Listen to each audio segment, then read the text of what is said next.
käytiin katsoa se Seksitour 2002 ehkä. Mitä on Eddie Izzard? Eddie Izzardin Seksitour tuolla. Ei mikään random Ei, Seksitour. ei.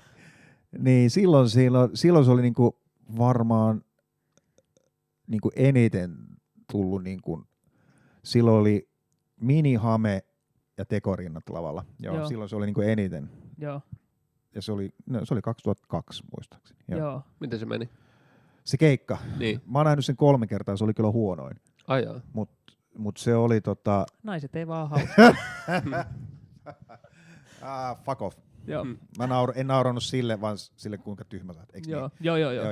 Joo. Kaikki tietää. Kaikki tietää. Niin, Mut sanotaan nyt, että sanotaan, mä en oikeesti näin, kato, en mä tiedä ketä kaikki, ei kaikki tiedä. No anyway. Meillä on siis tosi äärioikeistolainen niin kuin vihamielinen yleisö. Ei oikeesti oo. Nyt Leo oli. Ei kun on. Niin, se oli siis, mut se oli Wembley Arena. Okei. Niin se jotenkin oli tosi iso. Ja mun mielestä se niinku materiaalisesti ei ollut ehkä sen paras. Paras mitä mä oon nähnyt siltä on toi, mä oon nähnyt 4 kertaa, niin oli Peacock. Olitteko te siellä? Se oli tosi hyvä. Mutta eikö se ollut täälläkin jäähallussa? Se oli Hartwall Arenalla, se taas ei ollut niin hyvä, mutta sitten se oli Finlandia-talolla, sitten se oli taas tosi hyvä. Joo. Hit and miss. Kyllä. Niin, se on onko Eddie Izzard sulle sellainen? Se on tosi iso, joo. Onko se niinku top 5? Ei se tällä hetkellä ole. Jos mä nyt puhun, että mistä mä nyt nykyään katon, mutta niin. sitten se niinku jotka on niinku ollut eniten niinku vaikutteita saanut on varmaan Eddie Izzard. Joo. Koska se oli jotenkin niin siihen aikaan niin se oli niin absurdia ja se puhuu historiasta ja näin, niin mä tykkäsin siitä niinku tosi paljon. Joo. Mä muistan, kun mä ostin sen VHS, mä pitkään kiertelin, kun kävi Briteissä, niin mä kiertelin niitä ensimmäinen, mikä mä ostin sieltä, oli Billy Connolly. Joo. Ja mä en silloin tajunnut sen englannista saatana yhtään mitään. Se on vieläkin vähän hankala. Joo, se meni ihan yli. Sitten mä ostin Robin Williamsin Evening with Robin Williams, se San Franciscon keikka, ja se sitten taas räjäytti pään ihan täysin. Joo. Muistatteko se? Mä tajun tän. Mä ymmärrän, mitä se on. Joo, ja sitten kun sitä ennen kuin katsoi stand-upia, niin se oli semmoista niinku ihan helvetin hyvin kirjoitettuja juttuja ja näin, niin mä ei musta tohon, mutta sitten kun mä näin, kun olin itse teatterikoulussa ja näkin Robin Williamsin, joka niin kuin teki se sekoilee. Niin se sekoilee, se tekee hahmoja. Niin sit tajusin, että okei. Sä näit itse siinä. Mä näin itteni ja kauan mä yritikin olla Robin Williams. Mutta mä en tiedä, ootteko sä nähnyt, muistatteko, se alkaa silleen, kun se tulee lavalle, se ottaa asian haltuun ja sitten se lähtee yleisönsä kanssa improvisoimaan. Mä oon nähnyt kyllä sen kaikki julkaisut, mutta se on mun mielestä paras edelleen, kun se on kaikkein intiimein. Sen jälkeen tuli Live at Met tuli sen jälkeen ja Evening, sitten tuli se Broadway show. Mutta toi on kaikkein intiimein, että se hyppää saman tien yleisön joukkoon improvisoimaan ja se jotenkin oli niinku maagista. Ja sitten tuli Eddie Izzard. Niin kuin mä näin ne se VHS-kasetit, ne oli vaan tosi provosoivia mun mielestä ne kannet. Ne oli jotenkin tosi outoja.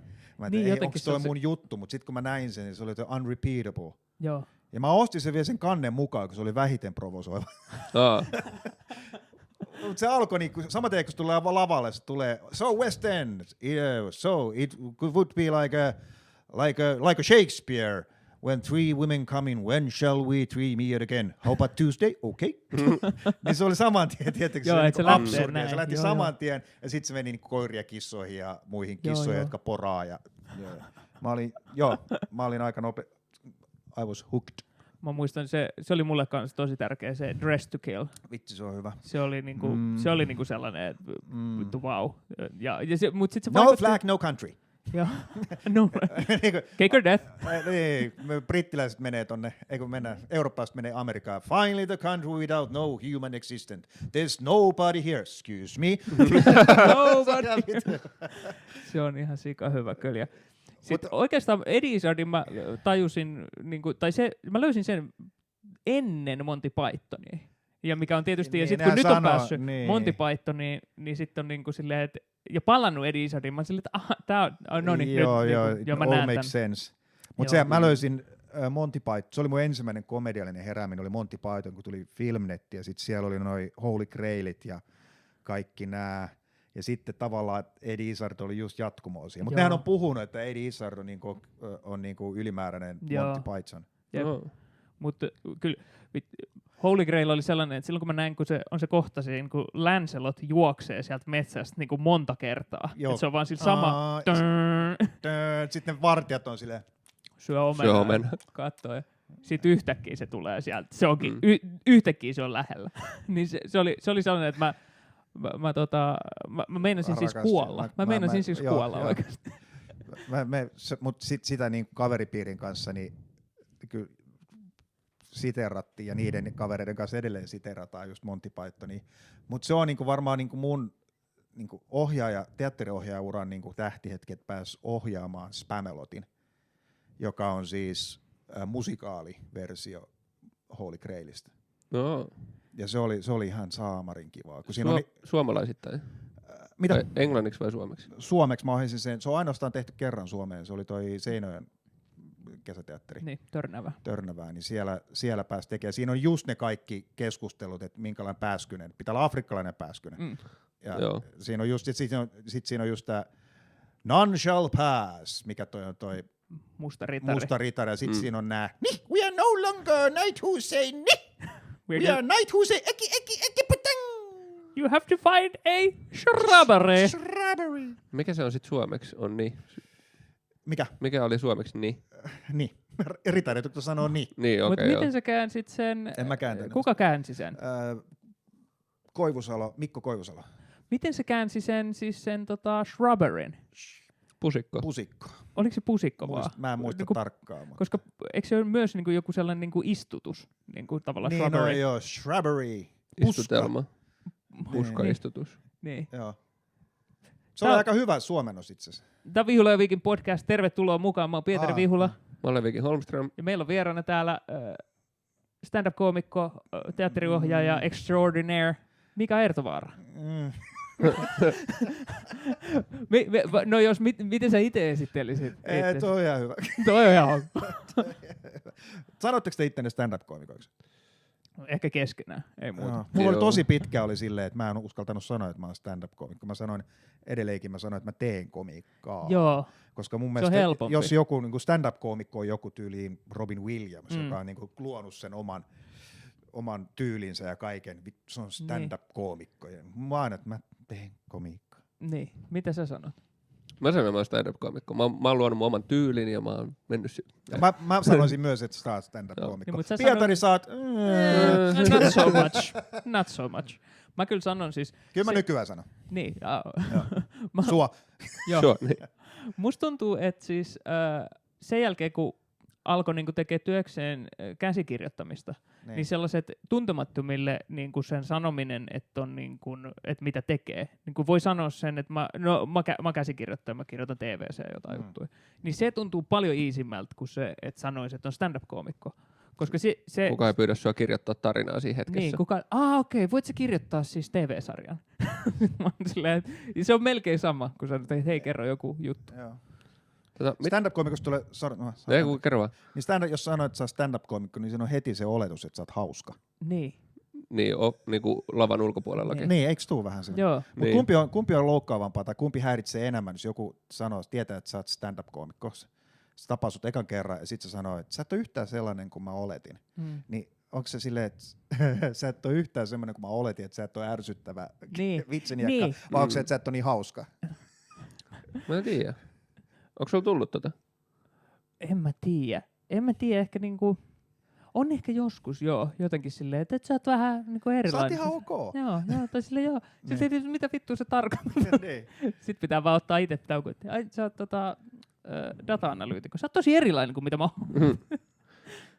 Niin, mä en tiedä, kun mä oon itse aika hiljainen, sit jos mä en tunne ihmisiä, niin sit mä vaan en osallistu ihan sairaan paljon keskusteluun. Mulla on sama. Leo vaan peruuttaa silleen huoneen nurkkaan. Pitäisi olla muuten semmoinen, kun aina painaa, niin alkaisi tulla vaan se lähtee peruuttaa pois. Se on ihan vitu hauska. Se tekee aina numeron, kun se lähtee huoneesta. Ja sit kun tulee se olisi parempi, joo. Sä voisit tehdä ton. Sä voisit toi sopis sulle, varsinkin toi niinku piippaus. Niin normaalissa elämässä. No, lavalla vähintään. Niin. Mistä päästään silleen, että siihen kysymykseen, että oot sä Miksu tehnyt lavalla joskus, onko se sun tyyli tehdä stand-upia? Joten kannattaa käydä siis kaikkien katsomassa Miksun keikkoja, klippejä netistä, mutta onko se ollut koko ajan vähän niin kuin sama ei, ja löysit sä sen, vai mitä kaikkia eri juttuja sä ehdit kokeilla, tai ootko niinku kokeillut kaikkea just tollasia? Koivuniemi kertoo aina semmoista tarinaa, että kun mä tuun lavalta Pasilassa, eli tässä seinän takana, niin mä heitän mun kengät maahan sille, että mä arvasin, ettei mun pidä olla näiden kenkien kanssa.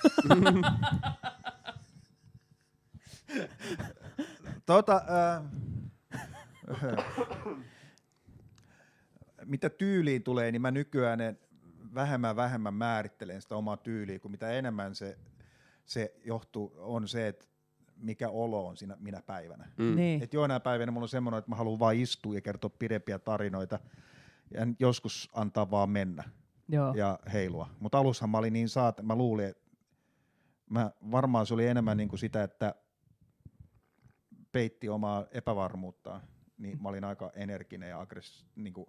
Niin. Mun pitkään sanottiin, ja seuraavaksi tulee todellinen Duracell-pupu. Joo. Vittu mua vituttaa se nykyään. No nyt mun pitää siis täyttää. Joo, että hän on todellinen moottoriturpa. En tänään. Mut sitten se on tosi hauskaa, kun sä et oo. Sit se vaan. Niin tavallaan, että jos olisi uskaltais mennä, mut kun se rum rum. Are you ready?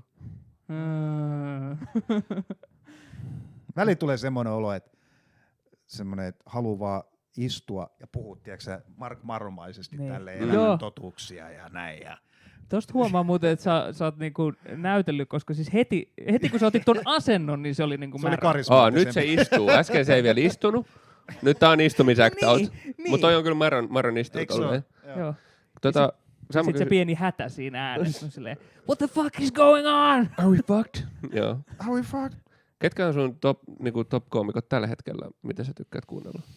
Jos silloin oli Robbie Williams ja Eddie Izzard. Tommy Tiernan Okay. ikuisesti. Vaikka se ei ole syvä keikka, niin mä rakastan sen. Se on aina kiinnostava. Se on aina kiinnostava. Se on paljon brittiläistä komiikkoa. Joo, ja Irkku. Musta varmaan tulee siitä, että kävi silloin alkuaikana paljon irkuiskattoa. Tuntuuko susta, että sä oot sisällä oikeasti irlantilainen? Mä olin pettynyt, kun mä tein DNA-testin. Ei vittu promilleakaan. Mitä sä olit? Suomalainen. 100%. 84% suomalainen ja Mikkelistä. Mikkelistä loput. Niin. Sitten 1% inuiitti. Oi, älä viitti. Joo, kova. Mä oon Mikkelin inuiitti. Mutta olisi ollut jännä, jos siinä olisi ollut siis 50% pohjois-irlantilainen. Joo. Kirottu. Joo. Tommy Tiernan. Tommy Tiernan. Kenenköhän mä palaisin nykyään aina, jos mä niinku... Ketäköhän tulisi mieleen stand-up-koomikoita? Mä itse asiassa katon aika vähän tällä hetkellä komikkaa, tai kuuntelin just tällä hetkellä. Mutta Tiernan on se, mihin mä niinku tosi usein palaan. Joo. Ei sun tarvii meidän nimiä sanoa myöskään. Sori, siis... Mistä se kuuntelis meitä, kun ei ole yhtään spessua ulkona? Joo, mutta Tommy Tiernan, mä tykkään siitä kyllä kans. Onko sillä joku... Mä tein sen kanssa muuten podcastin, se oli ihan... Niin mä kuuntelin sen silloin, onko se vieläkin suplas kuunneltavaa? No ei, kun mä oon hävittänyt, mua harmittaa sen. Mä oon hävittänyt sen ja laitoin suplalle viestiä, että löytyykö se jostain, kukaan ei ikinä vastannut. Aika tylyä. Eikö se? Joo. Olisin voinut edes sanoa, että ei oo. Niin. Sekin riittäisi. Ei oo sulle. Niin. Mä yritän, mä selkeästi, mun sisällä on nyt muita koomikkoja, mutta ne tulee ehkä ulos jossain vaiheessa. Sä et kuuntele paljon jenkkejä. Mä kuuntelen melkein pelkästään jenkkejä. Ketä sulla on tällä hetkellä? Ketä mä oon kuunnellut? Mä oon kuunnellut Louis Andersonia viimeiset 2 vuotta loopilla sitä Big Underwear-spessua. Nate Bargatze. Nate Bargatze on ollut tosi kova, joo. Mark Forward. Joo, se oli uusi löytö. Pietari linkkaa mulle usein. Pietari on esitellyt mulle tosi monet semmoset, ketkä on niinku jäänyt mulle niinku tosi pitkäksi aikaa kuunteluun, niinku Pete Holmes. Mä tykkään Pete Holmesista tosi. Joo. Se on tosi hyvä. Se on ihan sairaan kova. Ja se oli myös tosi samaistuttava se sen Crashing-sarja.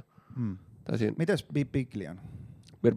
Mä dikkaan niistä tosi paljon. Joo, mä tykkään myös siitä. Mutta oot sä nähnyt sitä livenä? En. Mutta se on mun mielestä Stuart Lee. Stuart Lee. Mä oon menossa kattoo itse asiassa heinäkuussa Lontooseen Stuart Leetä. Soho, Leicester Square Theatre. Ehkä, Joo. mä en muista. Vai onko se joku eri? Mä en muista, mutta siitä mä oon tosi innoissani, koska sit mä oon Mutta siinä pitää olla sun pitää olla pitkäjänteisyyttä, että sä alat kuuntelemaan. Se ei ole pikaruokaa. Niin Stuart Lee niin. ei olekaan. Se on niinku, mikäköhän ruoka se olisi? Se olisi niinku joku iso kattilallinen kaurapuuro. Se on todennäköisesti niinku riisipuuro, mitä pitää keittää ihan vitun kauan. Sitten se jos sä et kiinnitä huomioon, se palaa pohjaan. Joo. Mä oon nähnyt sen 2 kertaa. Joo. Ekan kerran just siellä. Se treenasi matskua tohon Comedy Vehicleiin. Joo. Okei, tästä on aikaa. Joo. Ja se oli paras stand-up-soolo, minkä mä oon nähnyt. Siinä oli 2 väliaikaa, se kesti varmaan melkein 3 tuntia. Sitten se sanoi sen, kun se oli, tässä oli mun matsku, että mulla on vielä tosi paljon uutta matskua, että pidetään tauko. Ja jos ne, jotka tulee takaisin, jos haluatte kuulla, niin tulkaa takaisin, mutta voitte lähteä, tää show oli periaatteessa tässä. 90% varmaan jäi. Joo. Se oli ihan saatana hyvä. Sitten toisen kerran mä näin sen 2 vuotta sitten tuolla Fringissä Edinburghissa. Sillä oli 2 showta päivässä. Ensiksi sillä oli treenimatskuu, mitä se treenasi jossain pienessä klubissa. Sinne mä en saanut lippuja, se oli tosi pieni. Joo. Mutta sitten mä sain se oli se Snowflakes. Joo. Niin se alkoi silleen, että joku kuvasi sitä videokameralla tai kännykällä. Niin. Sanoin, että laita pois se. Joo. Se ei laittanut. Ei kun laita pois se. Se meni yleisöön, siis se ei ollut mitenkään sivussa, vaan keskelle yleisöön. Ne alkoi painia. Painimaan? Joo, ne alkoi tappelee. Miksei se pyytänyt portsariin? Ehkä se on, joo. Ja sit se tuli, jengi oli ihan jäässä. Joo. Sit se meni lavalle. Pakko sanoa, että 30 vuotta stand-upia ja kokemukset voi sanoa, että en tiedä, miten tästä tulee enää show. Tuliko siinä show? Kyllä sit tuli. Mulla meni se vaan ohi, koska se sanoi silleen, että nyt vittu, se joka vittu koskee vielä kännykkä, he lentää pihalle täällä. Ja mä olin että onko tää nyt äänettömällä, mutta mä en uskaltanut alkaa katsoa tälleen. Mulla oli koko ajan käsi siinä tälleen näin, että jos se soi, niin mulla meni superahdistunut koko se Miten se sanoi, en mä muista. Oliko se hyvä?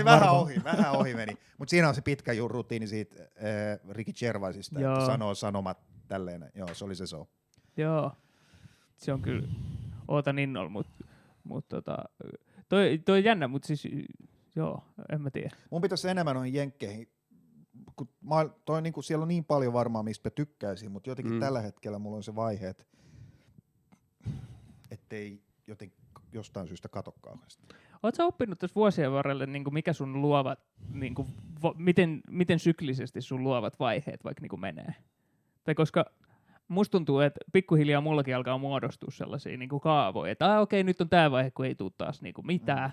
Sitten tulee joku sellainen kukoistuskausi ja sitten tulee toteutuskausi ja sitten tulee alamäki ja sitten ei tule taas mitään. Vai onko se niinku... No, mulla on ollut viimeiset 2 vuotta pelkkää alamäkiä.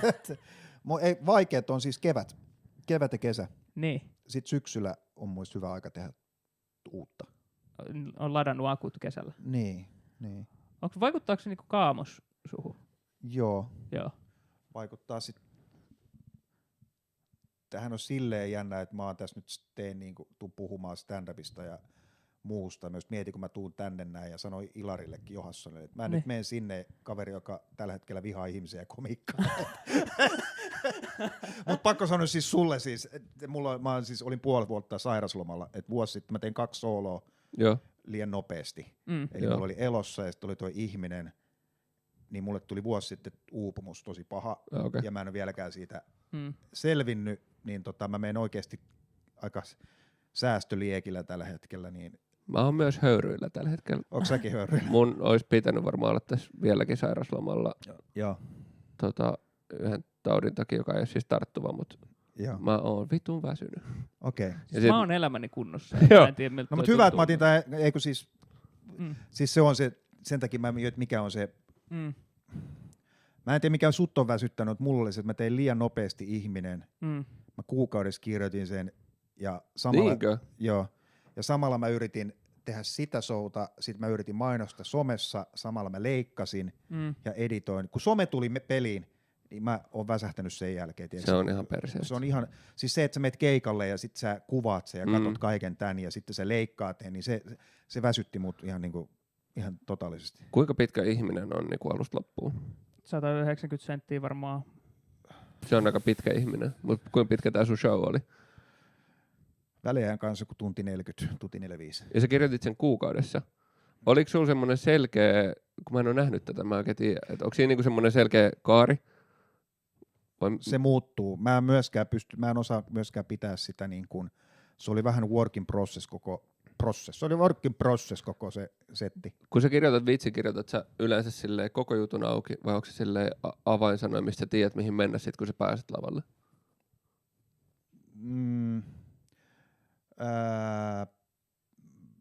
Sori, mä yritän hahmottaa tota sun kysymystä edelleen. Okei. No, mä kirjoitan tosi monet jutut silleen, että se on vaan niin kuin muutamia sanoja, mistä mä tiedän, mitä mä aion puhua siellä lavalla.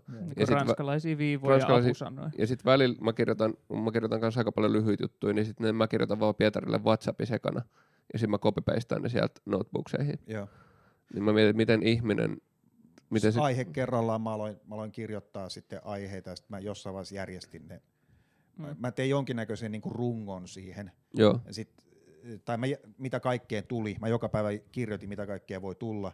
Ja sitten jossain vaiheessa mä aloin laittaa niitä vaan järjestykseen. Mutta mä en kirjoita sanasta sanaa, mä en enää pysty siihen. Että mulla on, jos mun settilista miettii, niin se on monesti tavallaan aihe, ja sitten on viiva, mihin se johtaa, eli punchlineen.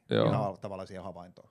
Joo. Ja se jäi niinku vähän kesken se koko ihminen prosessi johtuen, että se oli liian kiire, plus että väsähti. Joo. Kuukausi on vaan niin tosi nopea. Jos miettii silleen, että... Joo, toi on ehkä, olin mä toki miettinyt sitä koko syksyn, mutta mulla oli sama aikaa, mä esitin sitä mun elossa showta. Joo. Mutta kyllä se on just toi kaikki niin kun, välillä tuntuu, tai on tosi hyvä, että kaikki välineet nykyään, mitä aika paljon pystyy tekemään itse. Sä pystyt itse niin kuin, tuottaa itselle, sä pystyt itse tekemään somea, mutta siihen on myös syy, että on niin kuin, ihmisiä, joiden ammatti se on. Joo, mä rakastan somea, siis mä rakastan ajatuksellisesti sitä, että se vapauttaa meidät niin kuin TV-kanavista ja tuommoista sportinvartioista. Mä rakastan sitä ajatusta, että sä itse saatana tämmöisestä huoneesta teet jotain, joka sä pystyt tuomaan sen oman juttu. Sehän on unelma. Niin. Se on vähän niin kuin Shane Gillisistä tuli Amerikan eniten myyvä koomikko sillä, että se teki sen YouTube-spessun. Just näin. Ja sitten siitä Netflixiä ja nyt se niinku rikkoo yleisöennätyksiä tuolla. Juuri näin. Niin mä rakastan sitä ajatusta. Mut sit se on vaan niin...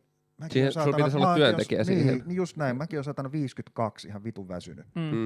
Niin siinä olisi hyvä soolonimi kanssa. 52 ihan vitun väsynyt. Toi on hyvä soolonimi. Ehkä se, mä oon oikeasti miettinyt että omaa stand-up-uraani tällä hetkellä, niin mä luulen, että mun ajatus on se, että jos mun täytyy pitää oikeasti niin kuin pidempi tauko. Mä aloin käymään terapiassa, oikeasti, tai siis pysty sanoa näin, niin aloin käymään terapiassa nyt on jälkimainingessa tämän väsymyksen ja muuta, ja me käytiin asioita läpi, niin se sanoi ihan suoraan, että kyllä me voidaan käydä näitä asioita läpi, ja kyllä sen on niin kuin tajuat.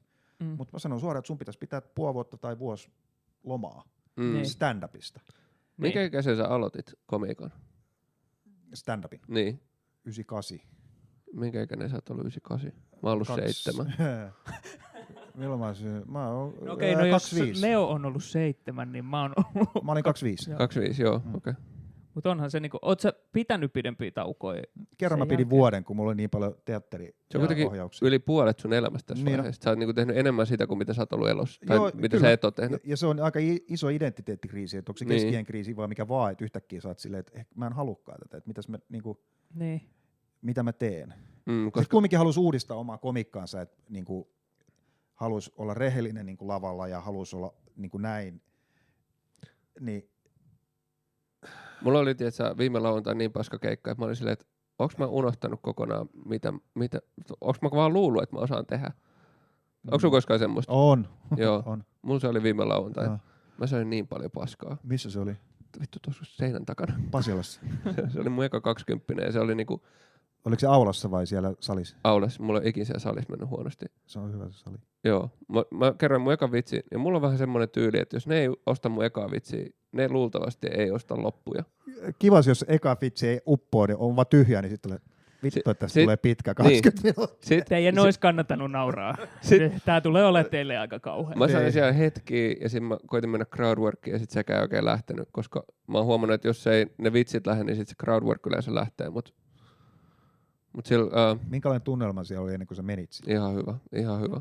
Eli ei sitäkään voi syyttää. Ei vois, kaikilla muilla meni hyvin. Se oli vaan joku, mä vakuusin. Ja mä en edes tiedä mikä se oli, koska me oltiin Lohjalla edellisen keskiviikkoon mä tein täysin samat ja mulla meni mun mielestä aika hyvin. Menikö mulla hyvin? Joo. Oletteko te, missä se oli? Tuolla Opus Club. Se on hyvä se Opus. Joo, niin, se on hyvä. tosi hyvä. Mutta ehkä palataksemme tähän niin kuin, tähän väsymykseen tai siihen niin kuin, ja siihen identiteettiasiaan. Miltä se tuntuu? Onko sulla nyt ootko sä pitänyt taukoa ja kauan sä aiot pitää taukoa? Se on kiertoa tällä hetkellä. Mä oon kiertoa, mulla on tänään keikka. Mutta mä oon pitänyt siis taukoa materiaalin kirjoittamisesta. Ai jaa, miten se tapahtuu? Ei kirjoita. Vai et sä Mä oon itseäni luvannut, että mä en aktiivisesti mieti stand-upia. Mutta jos tulee ajatus, niin sä kirjoitat ylös vai ei? Joo, vai sä annat se vaan lipun ulos? No kyllä Päästät se irti? Mä päästän nyt tällä hetkellä irti. Herranjestas, toi on kova. En mä tiedä, onko se hyvä, mutta siis nyt mä yritän mennä lavalle, siis on mulla nyt aika paljon matskua niin kuin varastossa, mä yritän, siis mulla on luomisen tauko tällä hetkellä, mutta mä en tiedä, onko se, mutta toisaalta se on taas se, joka on stand-upissa parasta. Niin. Se on kyllä nyt se on paras. vaan se toteuttamisen. Niin. Mutta sitten mulla tulee kyllä, mä en tiedä tuleeko teille semmoinen, mulle tulee iso väsymys, jos mulla on semmoinen olo, että mä esitän koomikkoa lavalla. Että mä en saatana jaksa laittaa tätä rutiinia. Mä en jaksa esittää rutiineja. Mä yritän jollain lailla rikkoa sitä yleensä niin kuin myöskin, kun menee. Joo, ja mulla on siis, sen takia musta tuntuu, että firmakeikat on ollut niin kuin hankalia, että siinä pitää vetää joku sellainen se on aina sama juttu. Rooli päälle, että mä oon nyt täällä hassuttelemaan. Joo, mä pääsen tosta ihan täysin esiin. Mä en jaksa niin kuin esittää koomikkoa. Okei, tulkaa, jos te jaksat tulla katsoa, kun mä oon tämmönen väsynyt tämmönen, tulkaa vaan. By all means. Mutta. Joo. Miltä sit niinku, kun sä oot tehnyt keikkoja nyt, tavallaan niin, että onko se niinku, ootko mennyt vaan sitä kohti, tai vetääkö keikat sut sit myös enemmän väsyksiä? Tai miltä se tuntuu niinku keikat tehdä? Ei sinänsä, mua väsyttää tällä hetkellä niinku, no okei, ihmisessä mun täytyy sanoa vielä, mikä mut väsytti, oli se, että kun mä menen mulla on siis, mä menin 3 tuntia ennen sinne, mä laitan mun taustaseinän, sitten mulla on alkumusiikki, mä käyn läpi sen teknikon kanssa, sen alkumusiikin, mä käyn läpi kaikki valot ja kaikki nää, ja sitten mä vielä laitan vielä kamerat ja kaikki mahdolliset, mä yritän tehdä sen mahdollisimman hyvin, kaikki tää, niin se väsytti niinku ihan täysin, et ei ne keikois sinänsä, mutta mä kerron, milloin mä tiesin, että nyt pitää lomaa, niin mä tein Porvooskeikan ihmisen, niin se oli viimeinen, minkä mä tein silleen ennen sitä lomaa, niin mä kaiken tän tein, ja sitten mä otin sen mun kameran, että laitoin säätöä, ja sitten mä tajusin, että mä oon nyt 5 minuuttia mennyt tätä valikkoa. Joo. Ja mulla ei hajukaan, mitä täällä niinku. Joo. Sitten mä nyt vittu ei mitään kameroita enää, että nyt saatana lomalle. Joo. Mutta siis, sit se mun piti sanoa, että kyllä mä saan edelleen kiksit tai mikä herättää mut on, kun mä tuun lavalle ja mä näen ihmiset. Joo. Jos ne on silleen näin, niin pitää aika kylmä olla jo silleen, että haistakaa. Älkää kattoko mua. Kyllä vielä on sen verran niin kuin miellyttäminen ja esiintyjä, että kyllä se niin kuin herättää. Joo. Kyllä se tuntuu hyvältä se keikka. Kyllä se useimmiten tuntuu hyvältä, joo. Tänäänkin mä oon MC. Mä ajattelin mennä ihan lentää. Mutta tiedätkö, tää on jännä, että tää voi myös olla niinku hyvä asia. Et niinku uusiutuminen. Kyllä se joku uusiutuminen. Jos niinku, en mä tiedä, teekö mä 2 vuoden päästä, mutta niin tavallaan, kyllähän kaikki toiminta aina, joka johtaa niinku kriisiin, jonkinnäköiseen kriisiin, niin se aiempi toiminta on täytynyt sen täytyy muuttua. Niin. Ja sitten kyllä se on aina vähintään mahdollisuus mennä kohti jotain parempaa. Joo, aina. Et siinä mielessä, jos tulee joku kriisi elämässä, niin siis asiat on kehkeytynyt johonkin ja ne on mennyt huonoon pisteeseen, mutta sitten voi oppia uusia tapoja elää parempaa elämää jollain tapaa. Se oli mun mielestä, mä ohjaan tällä hetkellä Tampereen teatteria ja meillä on mä tajusin yksi päivä, kun mä ohjasin siellä, ja meillä oli joku ongelma, joka on niin kuin lavalla ongelma, että miten asiat menee vaihdollisesti tai näin. Sitten mä tajusin sanovan, että ai jes, vitsi mä rakastan näitä ongelmia. Koska ne antaa niinku mahdollisuuden luovaan ajatteluun niinku se ratkaisukeskeinen. Että tästä saattaakin syntyä joku niinku luova ratkaisu.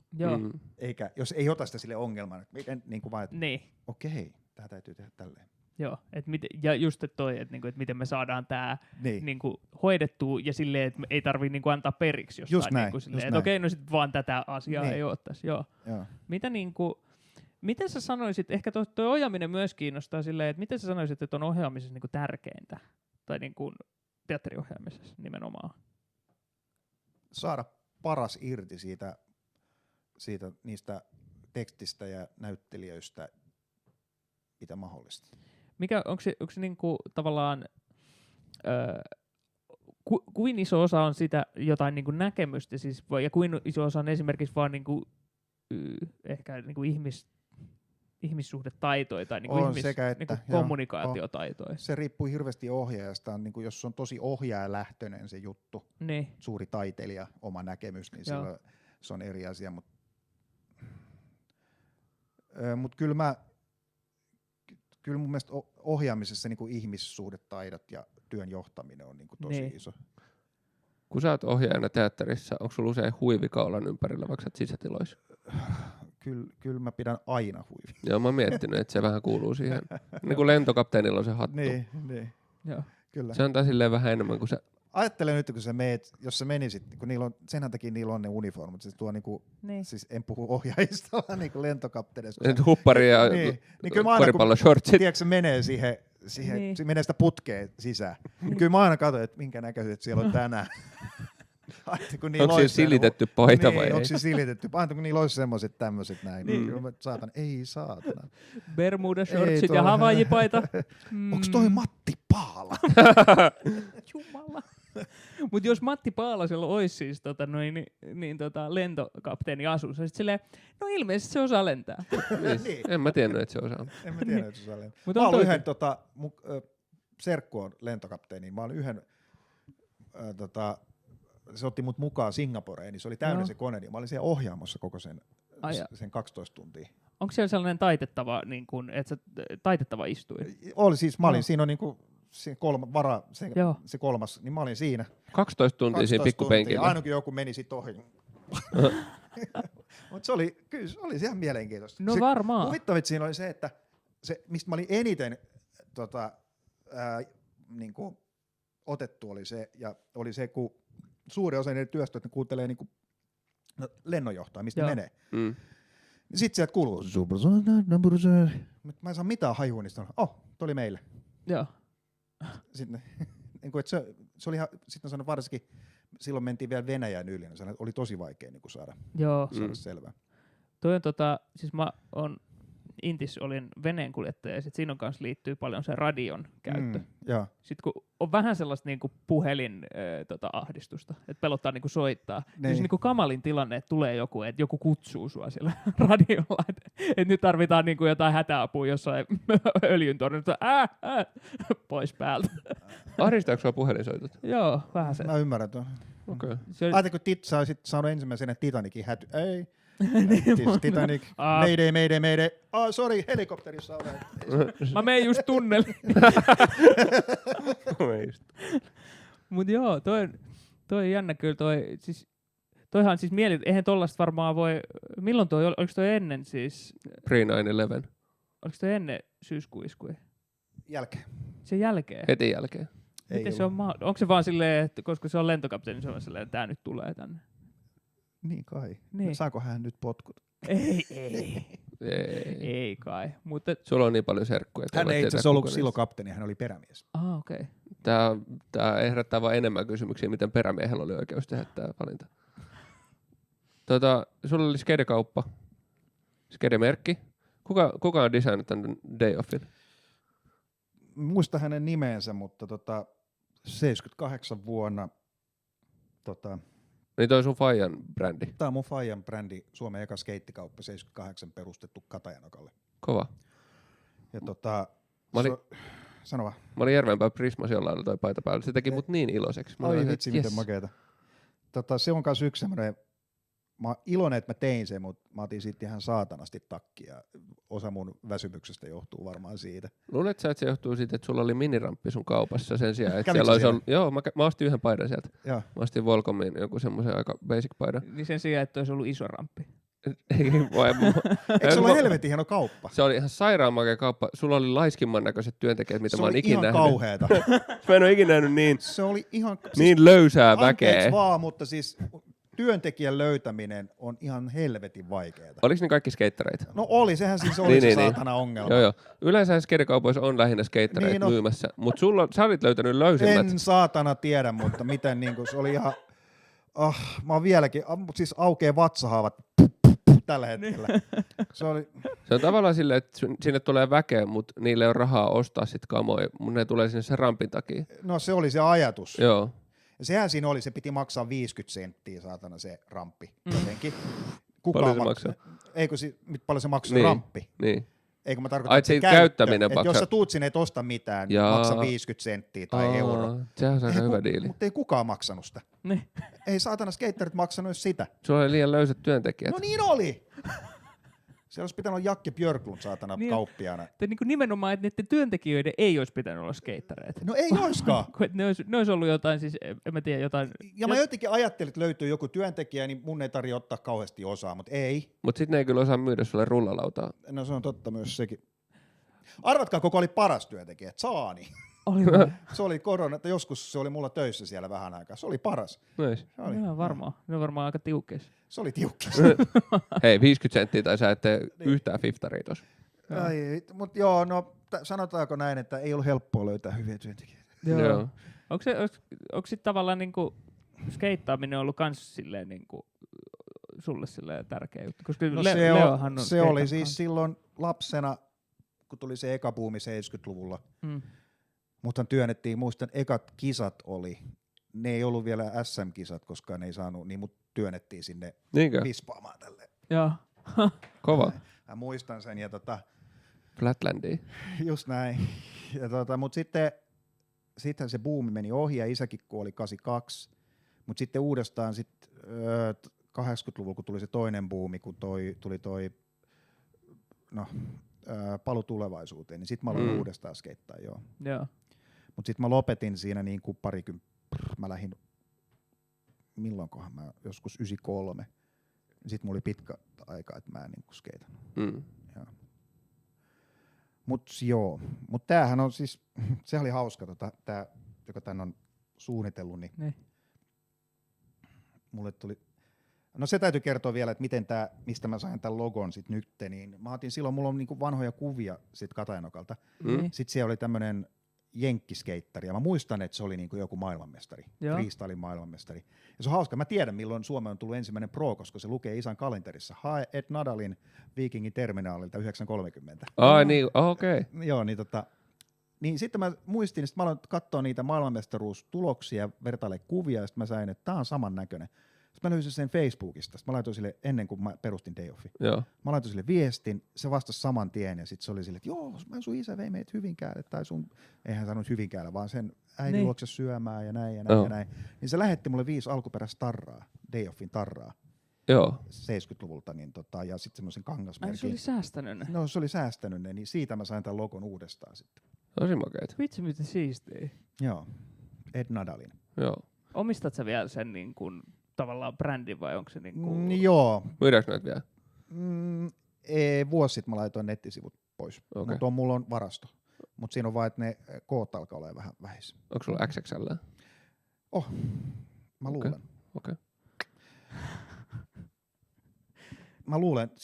Mä luulen, koska silloin kun mä perustin Day Offin, mä olin M, nyt mä oon XXL, niin mä aina välillä käyn hakemassa.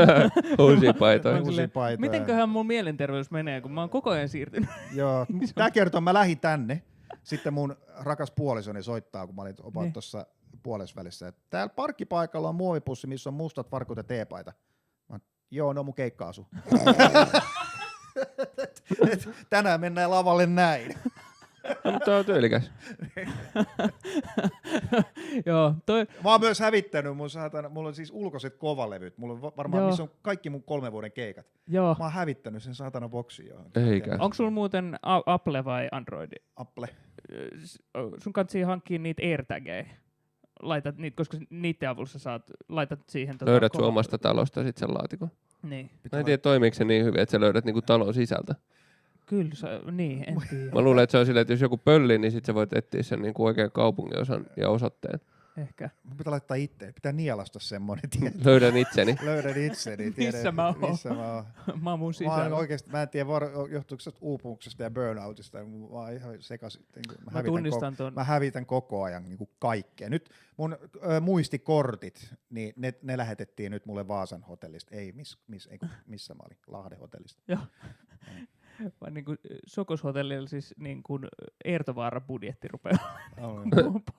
Ne lähettää postissa. Mutta se on mysteeri, missä ne on ne ulkoiset kovalut. Mä oon soittanut joka paikkaan. Yksi ajatus, mä olin ihan varma, että ne on tuossa Pasilan takahuoneessa, mutta ei kuulemma ole. Joo. Onko teillä siis kiertuekeikka tuolla vai ihan normi? Areenassa, joo, kiertokeikka. Areenassa,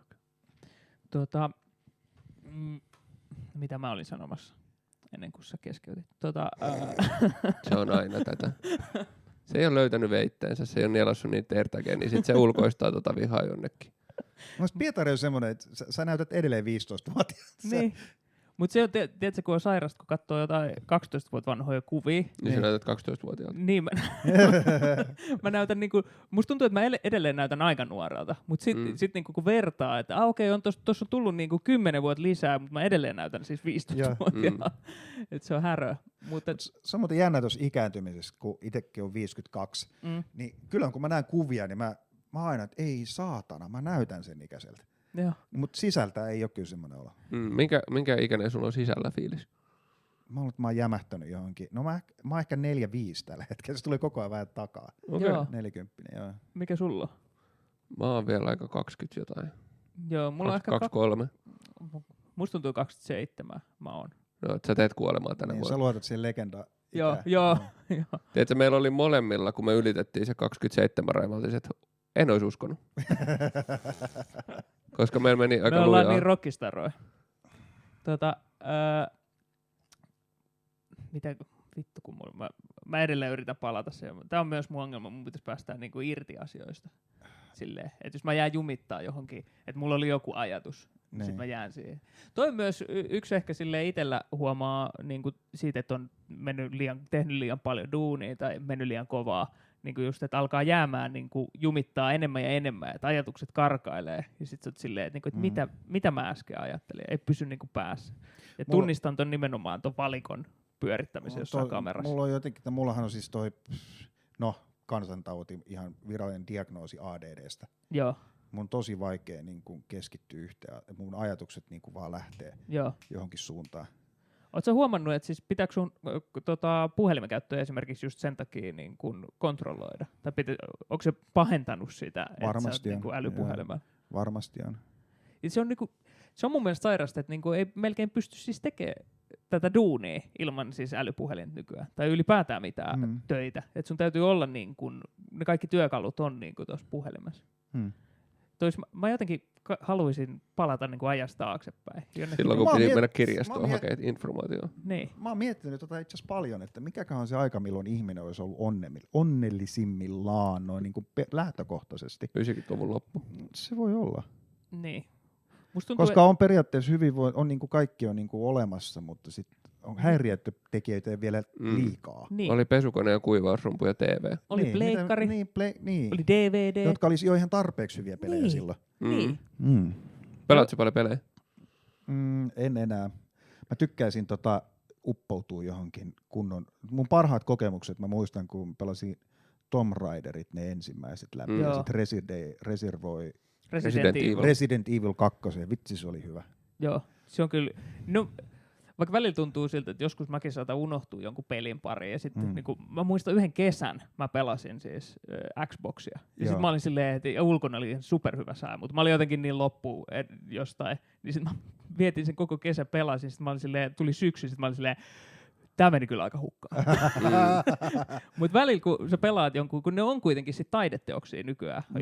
Että on niinku jää ihan mieleen, että tää oli niinku vitsi mikä kokemus tää oli. Ja sitten kun itsekin on niinku tykkää historiasta tosi paljon, niin toi Assassin's Creed, jos pyörii jossain Firenzessä tai missä se ja sit missä se on kaikkialla ollut nyt Egyptissä ja Roomasta, missä kaikkea.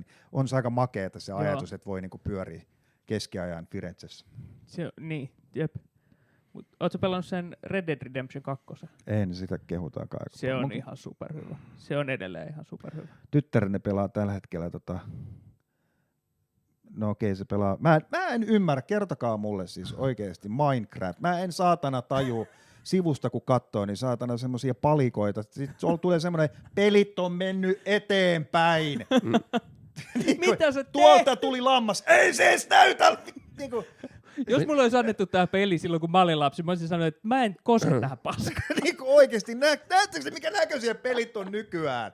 Ja sitten on ja se on ihan saatana koukus siihen. Joo. Tapetaanko siinä toisiaan vai mitä siinä tehdään? Ei, kun siinä voi kyllä kuolla. Siinä voi, koska siellä on öisin tulee sellaisia örkkejä. Örkkejä ja se ei ole semmoinen Battle Royale-pelityyppinen. Ei kai. Siinä rakennetaan. Siis se on sellainen sandbox-maailma. Sä voit rakentaa vähän niin kuin miten sä haluat. Ja sä keräät eri resursseja ja sit sä rakennat. Ja mitä syvemmällä sä kaivat, sitä enemmän tulee. Ja se on niitä ihan örkkejä. 20 tasoa oikeesti, vai mikä se on? Niinku se grafiikka, mutta se on iso maailma. Onko se maailman suosituimpi? Joo. Niin. Mutta se kertoo siitä, että ehkä siinä on nimenomaan se, että se ei välttämättä ole siitä, että miltä se näyttää, vaan että miten se pelin niin kuin mekaniikka toimii. Ja se toihan niinku, sä et osta tätä, sä oot silleen, että silloin ei kun mä ostin ton. okei. Se vaan vaikutti siltä. Toinen mitä se pelaa on toi Sims. Joo. Jos on kyllästynyt, joo. Mitä? Mä olin sanonut, että jos on kyllästynyt omaan elämään, sitten voi pelaa Simsia.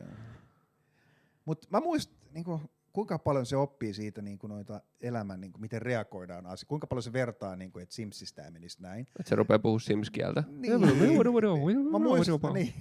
Niin. Ja sit mä muistan vaan, kun itse oli silloin alussa, mä dikkasin silloin 90-luvun Frendeistä ihan saatanasti. Niin mä saatoin tosielämässä miettiä, niinku pitää sitä niinku totena jotenkin silleen, että miten tää menisi, niinku, että Joey käyttäytyy tälleen, niin kai se on ihan ok. Joo. Kyllä se, siis siinä on oikeasti toi, että siis musta tuntuu, että niin kun tulevat sukupolvet, niin niille ei tule ole sellaista samanlaista niin kuin mindfuckia, että ne saa itekseen katsoa telkkaria silleen ilman vanhempaa ja silleen vaan absorboida jotain niin kuin paskoja. Vaan silleen, ai jaa, tolleen parisuhteet toimii. Eikö oikeesti siis välillä? Jos jotain, niin se on enemmän nyt, koska sä näet sitä koko aika sun puhelimesta. Ja sitten näet reality-sarjoja, missä ei ole sille oikeasti oikeita ihmisiä. Musta tuntuu, että vanhemmat, mä en tiedä susta, mutta monet vanhemmat nykyään on sille enemmän skarppeen siinä, että niinku vähän niinku, katsoo. Mä tunnen monia, jotka ei anna siis katsoa niinku melkein mitään ruutuja. Mutta mä luulen, että nykyään se on niin mennyt yli, niin sitä osataan varoa ehkä paremmin. Mä luulen, että mun lapsuudessa, kun katsoi noita jenkkileffoja, niin se oli aikamoista jenkkipropagandaa ja että siitä ei ollut niin tietoinen siitä, kuinka paljon se pystyy niinku mindfucked ja kuinka paljon se pystyy niinku vaikuttaa asenteisiin ja muihin käyttäytymiseen. Kyllä mua osat parisuudet taidosta saatana varmaan jostain niinku romanttisista komedioista. Sä saat Frendeistä silleen, niinku, ei vitsi, sanot sun vaimolle, sä oot nyt friendzoneissa. Tiedätkö mikä on Friendien hölmöin juttu, mitä ne on kirjoittanut? Siinä on toisessa jaksossa Rossille selviää, että se on saamassa lapsen. Ja sitten joku muutama jakso myöhemmin Ross on silleen, että mä hommaan apinan lemmikiksi. Se on totta. Mikä voisi olla parempi kasvuympäristö mun lapselle kuin tää pieni apina, joka on arvaamaton ja saattaa syödä sen naaman minä hetkenä hyvänsä. Ja se on se niistä se niinku tavallaan ns. Niin se on se älykkötyyppi, se on se tiedemies. Mä oon paleontologi. Toi on totta. Ja sit se joutuu luopua siitä apinasta, kun se apina rupeaa nylkyttää kaikki. Se on silleen, että okei, no en mä halua, että se nylkyttää mun lasta. Ja nyt mä oon valmis luopua, ja se luopuu sit mun mielestä joku 3-4 jaksoa ennen kuin se Ben sit syntyy siinä sarjassa. Joo. Toi on hyvä. Mä en ois osannut ajatella. Sit Marcelista tuli filmistara. Niin tuli. Joo, sit ne menee johonkin katsomaan ja sit ne laulaa. Eikö se oli? Joo. Sama biisi, mutta eri säk. Joo, ja sit se alkoi nylkyttää. Eikö ne on päällekkäin? No, niin onkin. Joo. Siksi mä ajattelin, että mä menen tohon päällekkäin, mutta Joo. Mikä on lemppari Disney-leffa? Merkityksellisesti se oli Robin Hood. Se oli mun lapsuuden mulla oli se vinyyli ja mä kuuntelin sitä tosi paljon. Se on ihan sairaan hyvä soundtrack. Joo, melkein oli semmonen Disney-vinyyli, missä mä kuuntelin sitä Robin Hoodin, sitä Whistle-songia ja sit sitä ja kans se I Wanna Be Like You oli kova biisi mulle. Joo. Vaikka tosi rasistinen nyt jälkeenpäin. Viidakkokirjasta. Niin teemana. Joo. Toi mun ensimmäinen soolo, Elämän tarkoitus. Niin. Kun show loppu, niin sit soi toi. Joo. Se on hyvä loppubiisi. Joo. Se on vähän niinku Always Look at the Bright Side of Life. Joo. Se loppui siihen, joo. Mut se on varmaan tuli mieleen niinku merkityksellisin Disney-leffa, mitä mä oon. Tai siis lapsuudessa, mutta silloinhan se oli joskus elokuvissa, sit ei tiedä, sit jossain vaiheessa siitä julkaistiin VHS, jos eihän sitä nähnyt, niin kuin nyt sä pysty sit katsoa sitä. Kävitkö katsoa sen elokuvateattereissa vai? Mulla on semmoinen mielikuva, tai sit mulla oli vaan se vinyyli. Niin, joo. Mä oon syntynyt 73, mä en tiedä milloin se on tehty. Se olisi ollut sika hyvässä, jos vaan vihellellyt sen koko ajan, kun yleisö lähtee pois. Niin, kyllä. Se on vähän niin kuin se Mark Forward, mä en tiedä, että sä nähnyt tätä klippiä, mutta se lopettaa yhden keikan silleen, että se jotenkin liukastuu ja sitten se kaatuu semmoisen ison laatikkokasan päälle. Joo. Ja sitten se vaan jää makaa sinne niin kuin parikymmentä minuuttia silleen, kun yleisö vaan poistuu. Se vaan pysyy liikkumatta siellä niin kuin tavallaan taju poissa. Ja kukaan ei käy katsoa, että onko se ok vai ei. Se on vähän niin kuin, mikä toi, joka kuoli kuoli lavalle, toi taikuri, toi Cooper, mikä sen nimi on, toi brittit, jolla on semmoinen, sehän kuoli lavalle. Joo. Suorassa TV-lähetys. Suorassa? Joo, jengi ei tajunnut, että se sai sydänkohtauksen. Koska ei se saa, totta kai sä ajattelet, että se on osa showta. Siis mä oon huomannut ton kanssa, että välillä, siis vaikka sä tavallaan tajuut, että nyt tää ei oo showta, mutta sä et tavallaan, koska siinä on se, että mä en halua jos tää onkin osa showta, niin mä en halua pilaa tätä. Se oli hauska. Mä ohjasin ton näytelmän, joka menee pieleen Tampereen teatteriin, se Suomen ensimmäinen itse asiassa. Niin se koko juttu on silleen, että se menee pieleen, kaikki menee pieleen. Joo. Mä kävin valvoa se esityksen, niin tuli palohälytys, oikea palohälytys. Joo. Ja porukka ei lähde pois. Niin. Ei. Sitten se näyttönmestari tulee sinne, että nyt on oikeasti tämmöinen. Joo. Sitten vasta kun näyttelijät lähti pois sieltä, niin siellä teidän fanit heiluttelee. Niin sit vasta kun näyttelijät lähti pois, niin ne seurasi niin kuin näyttelijät, mutta sitten ulkona vielä kaikki oli. Joo, ei vitsi. Milloinkaan se jatkuu? Niin, just näin. Tää on varmaan väliaika. Joo, siis mä kuulin saman siis kummeleilla, kun ne kiersi silloin, kun kummelin buumi oli isoimmillaan. Ne veti keikkoja ja sitten tuli kans joku palojuttu. Ja ne kaikki kävi sanoa monta kertaa, yleisö vittu nauraa kuollaksi, että ei saatana, että tää on kyllä hauskin sketsi, mitä ne on ikin tehnyt. Ja sitten ne piti laittaa kuka tää on se Olli Keskinen. Joo, Keskinen. Niin sen piti mennä, sinne usko, koska se oli aina ajattelen, että se on iso hahmo ollut se Olli Keskinen, koska se oli studioisäntä, kun Suomi voitti maailmanmestaruuden. Joo. Siis niinku jääkiekossa. Silloin kummeli oli niin iso. Että se oli ihan järjettömän kokoinen. Me katsottiin, sitä odotettiin silloin, kun mäkin olin kansanopistossa Kälviällä silloin. Joo. Niin kyllä se katsottiin joka kerta suoraan. Toi voisi olla myös hyvä siis teatterinäytelmä tai sitten TV-sarja. Kumpi? Siis kansanopistossa Kälviällä. Oi vittu, se oli. Millaiset se oli? Se oli hurjaa.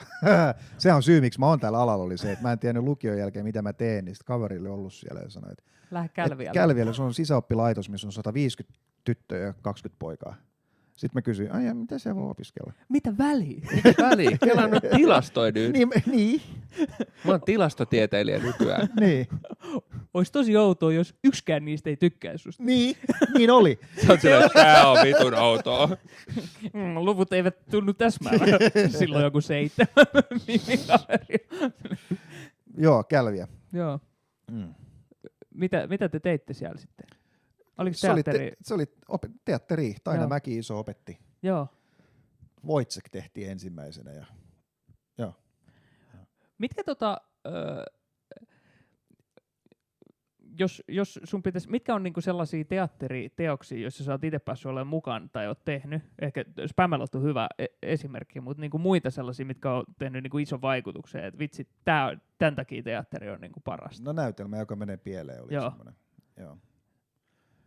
Näyttelijänä, mä oon ihan paska näyttelijä siis oikeesti. Kyllä mä oisin sillä, jos mä olisin oikeesti tosi hyvä, niin kyllä mä sitä edelleen tekisin. Tuo on oikeesti tosi yllättävää, koska sulla on tosi hyviä act-outteja, mitä mä oon nähnyt. No, ehkä mä oon huono draamanäyttelijä sitten. Mutta sä oot sen verran hyvä näyttelijä, että sä niinku tavallaan tiedostat ainakin jotain puutteita. Koska Joo. tosi huonot näyttelijät ei sitä joku huonoin ole. Niin. Ehkä mun pitäisi taas aloittaa. Nyt on taas semmoinen, että vois taas tehdä sitä. Joo.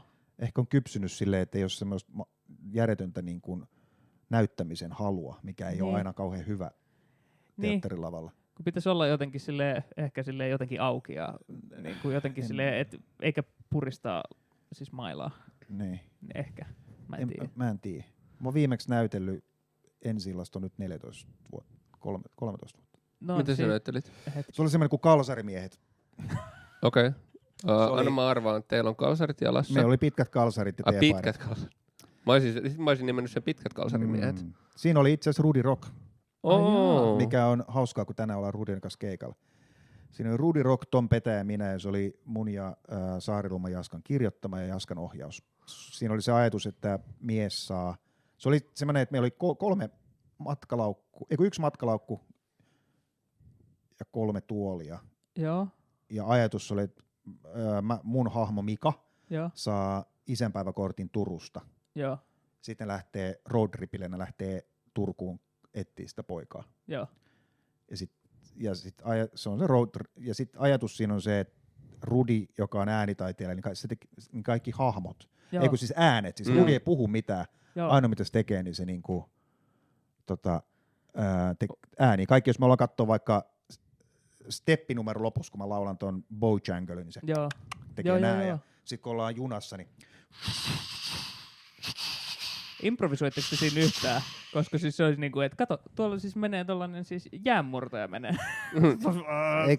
ei siellä ollut jäänmurtajia. Mutta se oli hauska. Siinä oli niinku, varmaan. Olis Rudi lavalla vai lava sivussa? Lava, me oltiin niinku 3 kaveria siinä koko ajan. Sitten siinä välillä oltiin katsoa vaikka Pori Jatseessa. Mutta mekin tehtiin kyllä ääniä. Sitten esimerkiksi junassa, jos pitää jotain tehdä, niin sitten me niinku, sitten aina se toinen otti kiinni ja alkoi tekee, jos siinä oli dialogia. Oliko teillä oliko nämä Madonna-mikit? Meillä oli ihan teatteri tämmöiset nappimikit. Joo. Muistaakseni. Pietari kutsuu niitä Madonna-mikeiksi. Madonna on semmoinen, eikö silloin semmoinen?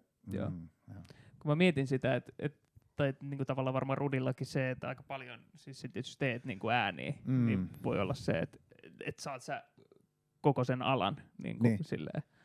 Mutta se oli hauska. Rudi, se oli hieno, se opetti beatboxaus, se opetti se hienosti se puputipu kaputitipu kaputiti puputipu kaputitipu kaputiti, mutta sitten se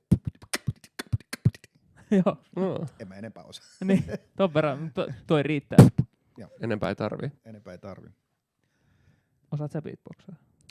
Joo. Ja mennään eteenpäin. Vähän on. Leo on siis mestari improvisoija. Joo. Se sanoo joo ja mennään eteenpäin tosi usein. Mistä me puhuttiin, niin teatterista? Teatterista, niin. Kun sä oot sä kirjoittanut paljon niin kuin teatteriesityksiä? Jonkun verran, joo. Mikä siinä on tärkeintä tietää, kun lähtee siihen prosessiin? Aloitat sä siitä, että sä tiedät koko jutun ennen kuin sä lähdet? En. Mä mietin toi edellinen, minkä mä kirjoitin, niin se oli niin kuin, vähän niin kuin tilaustyö Linnateatterilta. Eli se piti olla komedia, missä on musiikki, joka sijoittuu Italiaan. Okei. Okay. Ja sitten mä tein ensimmäisenä sen, mä en tiedä, jos aika jännät speksit. Niin kun ne teki, kato siellä tämmösiä. Ne oli silleen, että meillä on tää italialainen setappi, me tarvitaan tähän nyt jotain. Niin kuin niille teki 3 putkeen, että yksi oli tämmönen, joka sijoittuu, ne oli näitä musiikkinäytelmiä, miksi niin yksi oli niin kuin musikaali?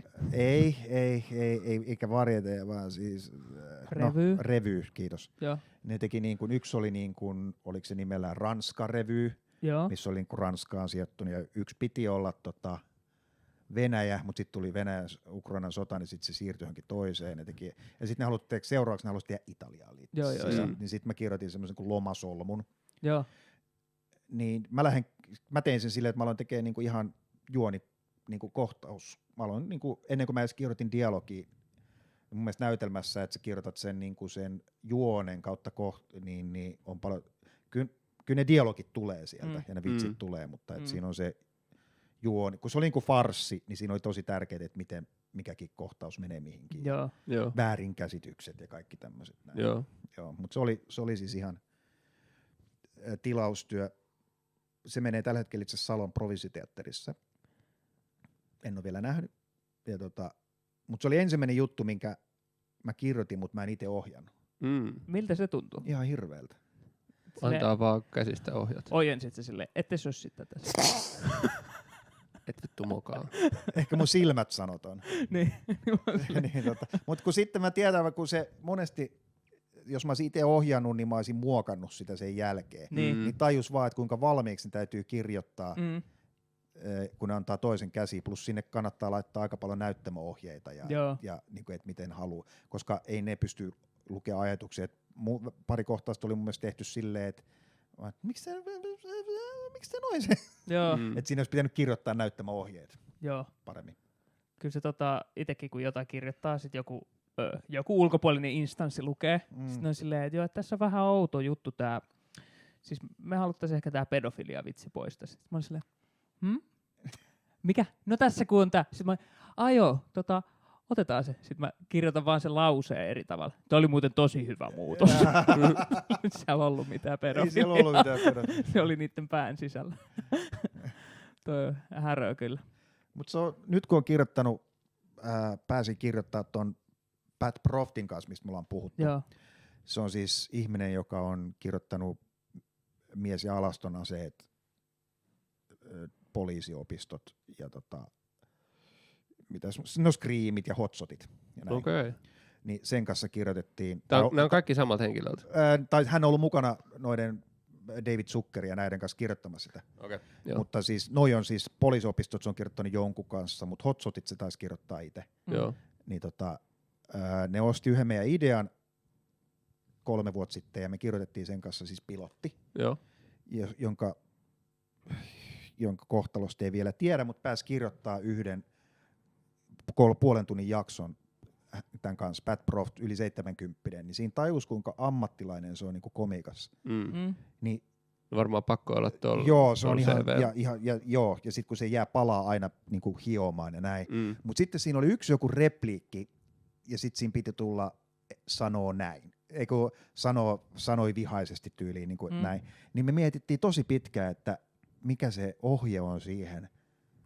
Me osataan näytellä, miten se pitää sanoa, mutta mikä se ohje on siihen, että se, joka lukee tämän käsikirjoituksen, tajuaa sen, millä tyylillä se sanoo sen. Joo. No mikä se oli? Mä en muista. Okei. Mä en muista. Mutta se on hienoa, kun siltä voi kysyä, että miten Frank Drebin tämän sanoisi, kun se on kirjoittanut ne repliikit. Niin. Sitten se kertoo aika paljon niinku tarinoita, niinku mies ja alastana sen niinku fanille, niin se kertoo kaikkea, että 2 piti alkaa silleen, että Frank Drebin on tuolla itkumuurin siellä täällä näin. Sitten se näkee, kun kaikki on tälleen näin, niin sitten se tekee kanssa, niin se lyö päänsä siihen muuriin ja pyörtyy. Mutta sitten sitä ei tullut. Ja sitten siinä oli kaiken näköisiä. Mä voin kuvitella, että miten sieltä on leikattu pois. Sieltä on leikattu pois. Sitten se sanoi, että nykyään on tosi vaikea saada elokuvia läpi, että hän myi Hotsotin yhdellä vitsillä. Joo. Mikä se vitsi oli? No, se oli se, kun niillä on ne lentäjän asut, jotka on täynnä sellaisia merkkejä. Joo. Niin mä muistan, kun niillä on mitä tahansa merkkejä siellä. Joo. Niin se myi sillä ainoalla vitsillä. Se myi sillä. Sold. Tee vaan. Ja sitten Riku kysyi siltä Suokas, joka tekee, että niin, oliko se kananmunavitsi, kun nehän paistaa kananmunaa. Niin, siinä mahalla. Niin, ei. Niin joo, ei ollut. Että se seksikohtaus. Niin, on just näin taitaa olla. Että se me keksittiin siellä. Mutta sitten siellä on kaikki hauskoja, että toi Sarli Sheen kysyi, että mitä mun pitää näytellä tässä. Niin se sanoi, että näyttele niin kuin näyttelisit Oscar-roolia. Joo. Eli tosissaan. Ihan tosi tosissaan. Joo. Sitten ne sanoi, we almost lost. Mä kysyin, että miten te treenaatte.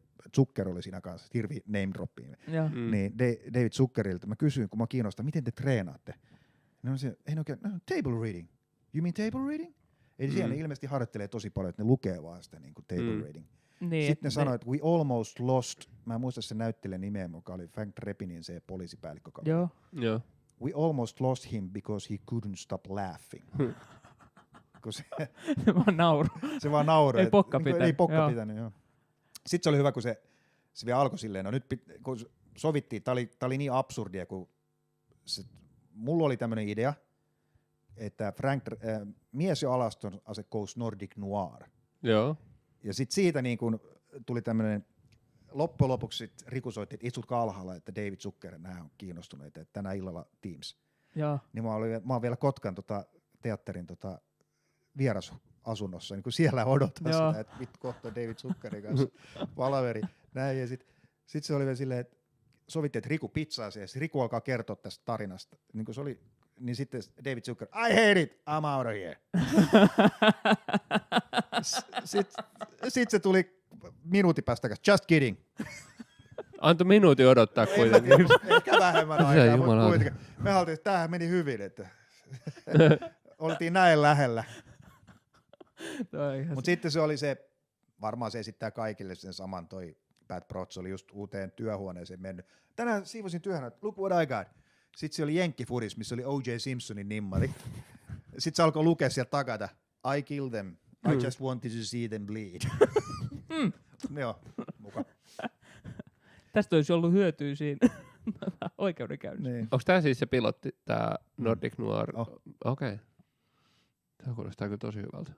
Joo, mutta vuosi sitten se oli valmis ja sitten se koko ajan, että allekirjoitetaan ensi viikolla tulee allekirjoittaa. Meillä oli tosi iso staraki siinä jo. Englanniksi, suomeksi vai ruotsiksi? Englanniksi. Okei. Mutta ruotsalaisella aksenteella. Ja, hello, we are here to solve the murder. Yes. Joo. Mutta siis ei tiedä, siis se voi olla, että siitä ei tule mitään, mutta se on edelleen pöydällä. Ja katsotaan nyt.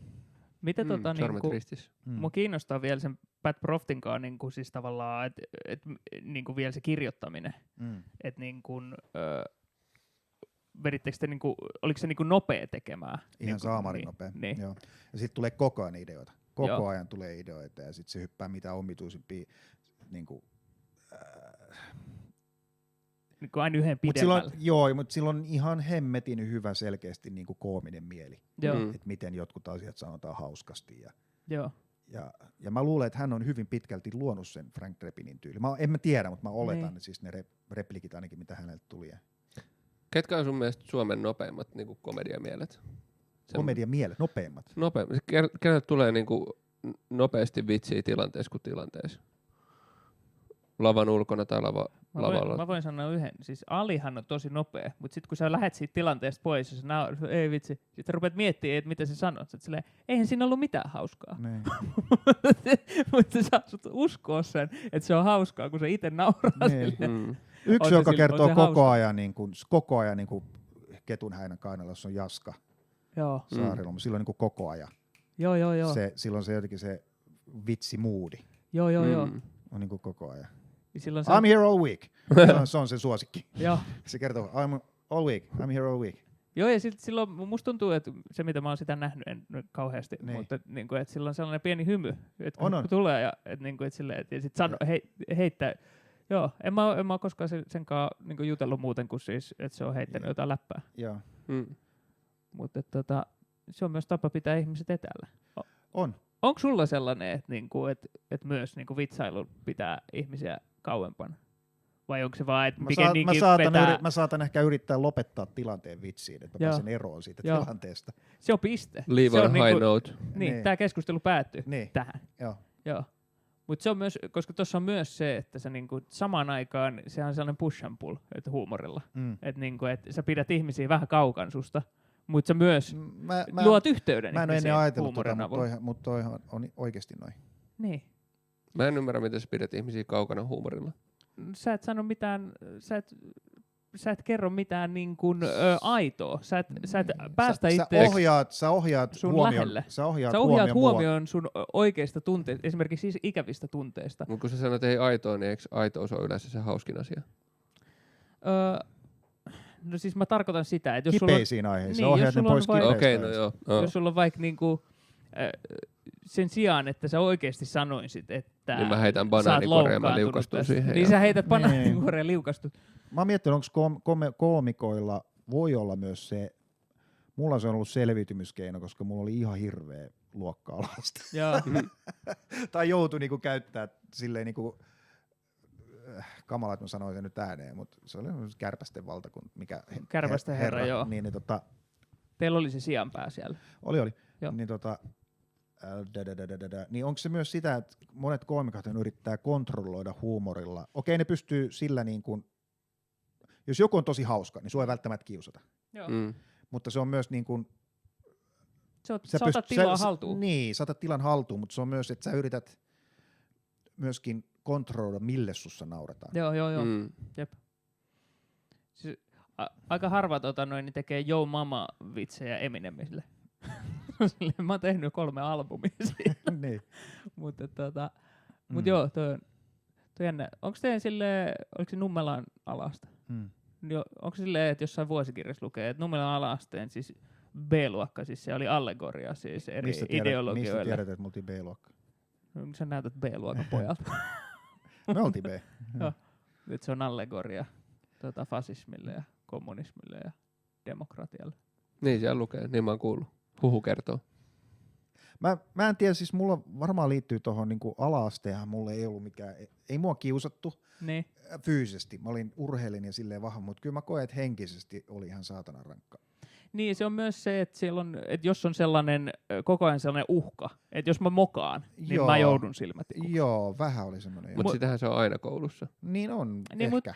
Mutta ei kaikilla välttämättä Oma kuullut muitakin. Mä oon kuullut, että ei ole. Mä oon kuullut, että on hyviäkin kokemuksia. Niin. Ai, että jos opettaja kysyy jotain ja sä vastaat väärin, niin sulle semmoinen olo, että sä mokasit nyt. Ei välttämättä kaikilla ole ollut sellainen niin kuin tavallaan myrkyllinen. Se, niin kuin tavallaan, tiedätkö, tai että jos sulla on vaikka, että on koko ajan etitään sitä, että kuka on seuraava niin kuin uhri, kuka on silleen, että koska joo. Tiedätkö, munkin yksi kaveri sanoi, että se oli ala-asteella, niin niillä oli esimerkiksi mimmeillä oli jotenkin sellainen aika toksinen juttu, ja sitten kundit oli, niin pojat oli sitten keskenään, niin jotenkin tuli tosi hyvin toimeen. Että sitten saattaa muodostua niin luokan sisällä erilaisia dynamiikkoja myös, riippuen. Mutta joo, että jotenkin oli sellainen, niin kuin, että mullakin oli vähän sama, että ei muakaan silleen kiusattu, mutta oli silleen, että jos tässä nyt ei tässä nyt ihan hirveän vapaasti saa hengittää, ettei vaan joudu kiusatuksi. Mua pidettiin tyhmänä tosi paljon. Se johtui siitä, että mä oon tosi huono koulussa. Tai siis johtuuko se keskittymisen häiriöstä, sitten lukihäiriö ja kaikki, niin suthan leimataan tyhmäksi. Joo. Siis mun aika, sä olit tyhmä, joo. Jos sä oot huono. Mutta ei silloin kyllä ollut opettajillakaan. Siis toihan on hirveästi tuurista kiinni, minkälaisen opettajan saat myös. Kenellä on joka pystyy antaa sulle jotain joka pystyy motivoimaan oikealla tavalla tai antaa sulle erilaisia tapoja oppia. Tai et se ei ole vaan sitä, että sun pitää opetella nämä sanat, jos sä et osaa, niin sä oot huono. Joo, sillä on ihan hirveä vaikutus. Niin sillä. Mulla kävi ehkä siinäkin vähän huono tuuri sitten opettajien kohdalla. Niin. Onko se elossa vielä? Toivottavasti ei. Mulla on yksi vitsi, missä mä käytän yhtä opettajaa. Ja se on käynyt kuulemma katsoa mun keikan. Ai jaa. Mä sanon ihan nimellä kyllä. Joo. Mä en jotenkin. Mä sanon, mulla on yksi juttu, missä mä sanon meidän opettajan nimen, mutta se on eri opettaja kuin mikä oli silloin. Mä sanon nimen, mutta se on vähän samalla lailla. Joo, että mä hämärrän vähän. Joo. Mut sä et hämärrä ikin yhtään mitään. Kyllä mä sanon. Ai hämärät vai? Mä luulin, että siis, koska toi on nimenomaan, me ollaan keskusteltu tästä, että minkä täytyy olla komediassa totta tai aitoa. Ja nyt sä voit sanoa, että mikä sun mielestä täytyy olla. Mikä on kaikkein, no sä sanoit se jo, että aidoin, kaikkein hauskinta on se kaikkein aidoin asia. Ja mulla on taas silleen, että kaikkien yksityiskohtia ei tarvitse olla totta, mutta siellä täytyy olla joku, se ydin täytyy olla. Niin kyllä sitä varmaan liioittelee yksityiskohtia. Niin mun mielestä se premissin pitää olla aitoa, ja sitten sen jälkeen se voi mennä mihin suuntaan ikin haluaa. No toi on ihan hyvä, koska sä lähdet premissin jälkeen, sä lähdet leikkimään sillä siinä maailmassa, jolloin sä saatat liioitella sitä. Niin. Joo. Mä en siinä mielessä Sä oot väärässä. Niin okay. Kiitos, ja sit soundbite. Tää Leo. Se on oikein. Siitä toinen soundbite. Mä tuun soittaa sulle nyt joka keikka. Klik. Itse asiassa musta tuntuu, että meillä on jakso täynnä. Joudunko mä nyt lähteä takaisin mun omaan elämään? Me voidaan jatkaa vielä. Meidän ei tarvitse koskaan lopettaa. Okay. Munkin pitäisi vielä vähän töitä tehdä tämän jälkeen. Niin siis niin pitkään. Jääkö mä tähän viereen sille? Mitäs teet? Kelle sä kirjoitat? Tehdäänkö joku juttu yhdessä? Tehdään juttu yhdessä. Se on tehdä helvetin vaikea. Mä oon kateellinen teille, että olette saanut jonkinnäköisen koomikkokommuunin ja teette yhdessä asioita. Kun mun mielestä koomikoita on ihan saamari vaikea saada yhteistyötä. Joo. Ja tosi vaikea niin kuin saada. Ne on tehnyt sitä omaa juttuunsa, niin tosi vaikea. Se on yksi, mistä mä olin niin kuin tosi kateellinen niin kuin Japelle ja Jussille. Että niillä on firma, jos ne yhdessä kuvaa ja niinku, että niillä on niinku yhdessä joku klubi. Itse joutunut tekemään kaiken, eikä ole löytynyt sitä tavallaan sitä Comedy Buddy. Niin. Koska kyllä se tulee niinku osien summa rupeaa olemaan enemmän kuin yksi, kun syntyy. Joo. Siis niinku joku sellainen kehkeytyy hyvä meininki. Joo. En mä sillä. Vuokranmaksu voi olla välillä vähän haastavaa. Ymmärrän. Mä en maksa vuokraa tästä mestasta, Okay. koska mä en asu täällä. Leolla on sellainen periaate, että vaikka jos se käyttää jotain palvelua, niin jos se ei asu siellä, niin se ei maksaa. Mutta Leo ei osa tätä meidän. Tämä on vähän sama kuin yksi koomikko, oltiin sen kanssa kiertueella. Osaat ehkä arvaa kuka se on, mutta oltiin kiertueella ja mentiin ABClle syömään. Sitten me syötiin kaikkea, tämä kyseinen koomikkokin syö. Sitten lähtää ajaa, mä kysyin siltä, että maksoiko sä? Niin en mä tuossa paskasta maksa mitään. Mut sä söit, joo! Mä olin joskus Hesburgerissa ja sitten se yksi koomikko, kenen nimeä mä en sano, niin sitten se vaan jätti sen tarjottimen. Miksi sä jätit sen tuohon, että sun kuuluu viedä se pois? Ei mun kuulu viedä, mä oon asiakas. Ja mua häiritsi se ihan sikana, että se ei voinut viedä sitä tarjotinta pois sen periaatteiden takia. Mä odotin jotain, niinku, että sä olisit vähän imitoinut sitä koomikkoa. Niin, mutta me oltais varmaan tunnistettu. Niin. Niin kuin tosta mun imitaatiosta ei tunnista. No mä koin, toi oli mun imitaatio. Ota siitä tai älä. Okay. Vitsi, kun mä olisin keskittynyt. Se huokailee paljon. Toi oli hyvä. Toi oli tosi hyvä imitaatio. Oliko se täällä tänään? Täällä se ei ollut Matti. Ei ollut Matti, vaikka Mattikin. Nyt joo, mä ymmärrän. Mattikin miten sä sait Matin tosta. Noniin. Hei, kiitos, kun otitte mut tänne. Hei, kiitos. Hei. Vielä, meillä on semmoinen segmentti, missä me pyydetään leikkauksia varten vieraita katsomaan kameraa ja sitten vaan sanoo joku yksi sana tai lause tai ihan mitä tahansa. Ja sitten me käytetään niitä leikkaosiossa. Ihan mitä tahansa, se voi olla äänikin tai... Lopeta toi. Se oli parempi kuin mitä mä olisin voinut toivoa. Kiitos.